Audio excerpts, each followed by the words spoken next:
Most people know that I've had a lot of jobs.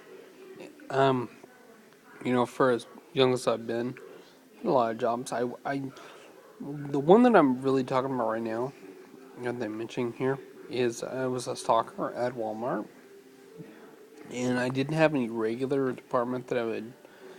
So my only department, I would go where I was assigned, basically. When I worked in Leavenworth, I had stocked pretty much all departments except for women's clothes and electronics.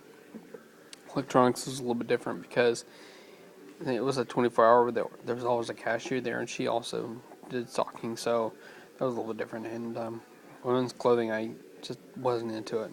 I mean, there were several women stalkers who'd been there for years and years, and that's what they did. Anyway, usually I would start out like in hardware. They would assign me to hardware, or once I moved down here, I went to the Broken Arrow store. I was assigned to pop in the water every day. But usually those departments, they were my primary departments.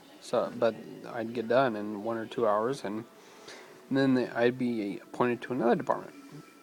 So one department that I frequented was the pet foods department, or pets, and yeah, it's heavy lifting, moving those bags, but you also have some simple hands-on moving, putting up cans, little cans of cat food. I was putting up little cans, and as I commonly do, I read the labels. Yeah, I read a lot of little things usually. I don't read books all the way through anymore, but I read like random things like billboards. I'll just read it, and it won't really anything. I'll just out of the blue just say something. Like everybody would be like, "What are you talking about?" You think after 15 years she'd recognize that I'm just a little bit weird. I'd say I just read that on the side of the truck. She's like, "Okay," but anyway, back to the cat foods. I'd look at the labels, and as I've been doing for a long time, I'd read things that I think were funny and make up a little joke about it. I noticed a long time ago on labels of something else, kind of related. So I was looking at it as a cat food that tastes like chicken. Real chicken. Who tells them? Who compares the two? Because to taste like one thing, you'd have to compare it to something else. So does someone come up and say, this tastes like real chicken, not like fake chicken? I mean, you can't ask the cats because, duh, cats don't speak any human languages. They talk cat. You can't understand cats. They don't come up and give you advice. So is there a guy who does cat food taste testing for a living?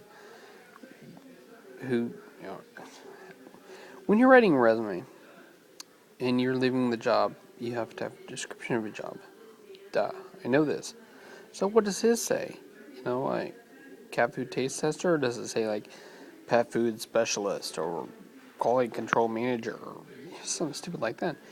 And he couldn't tell people what he does for a living. I mean, think about trying to pick up a chicken at a bar or something, and telling her that you taste cat food for a living. You're not going to get to first base because nobody wants to kiss somebody who's been eating cat food all day. Actually, I can conceive of somebody who would want to kiss cat food lips, but it's not very pretty. Wouldn't happen. I don't think very often. I mean, yeah, I can conceive of the possibility, but it's not a probability. Anyway, this mythical cat food taste tester. Why? I mean, why would he taste the cat food? It wouldn't matter. I mean, cats, to my knowledge, cats really aren't that picky. I've heard people talking about the picky cats, but I've never experienced it. I mean, for my entire life, my family's always had at least one cat, usually two or three. And if you put food in front of them, they eat it. It doesn't really matter what it tastes like, from my experience. Like, a lot of times, we run out of cat food, and we give them dog food, because we buy dog food in bulk. And cats will eat it. I mean, what's up with that? I mean, they lick their own butts. They don't care what something tastes like. They eat vomit. They don't have a delicate palate. Yeah, and the best of use by dates. I know they're printed on the bottom of the cans of cat food. Okay, if it says March 13th on the 14th, does it start tasting bad? Does it turn into dog food? I don't. What does that mean? Who cares? They don't stay on the shelf for very long. I mean, you put the cat food up, and it's by the end of the week you're restocking the same area, so it's not like it's gonna go bad. I mean, if something goes past the best due by date, doesn't mean it's bad. I've realized this in food ministry. I've sorted a lot of foods that get donated to us, and when you get a new volunteer, they come in, they see this. Ooh, this is expired. It's not really expired. We have to sort a lot of bread. Bread that comes from like uh, daily bakeries, like Reese's, Walmart's bakeries. And if they make it on March 13th, it'll say best of used by March 13th. But it's really not bad unless it's too hard, it's open, it's moldy, or it's like wet if something spilled on it. I mean, it's not bad. So if it's past its due by date, it just means that the company can't keep it on the shelves. Like legally, they'd pull it off the shelves. Or it would look bad if you're at the store and you find something that has a number of but it really doesn't matter. I know I'm not the sharpest arrow in the quiver. The phrase is cliche is sharpest pin. I think I'm not sharpest tack. In any case, even though I'm not so smart, at least I have enough common sense to know that you don't eat something if it's bad, if it's moldy. If a can is rusty, whatever's inside's been there too long.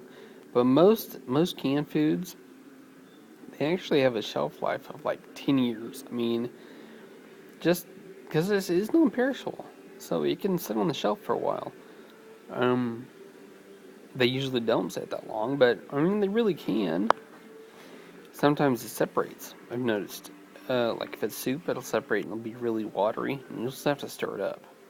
Sometimes vegetables packed in water have to be stirred up, but they're not bad. But I use within reason. You don't eat cheese that's really hard or really moldy, but that's because it's dairy. If it's frozen, it's fine. It's kept in the freezer. Anyway, that's my ramble, and I'm sticking to it.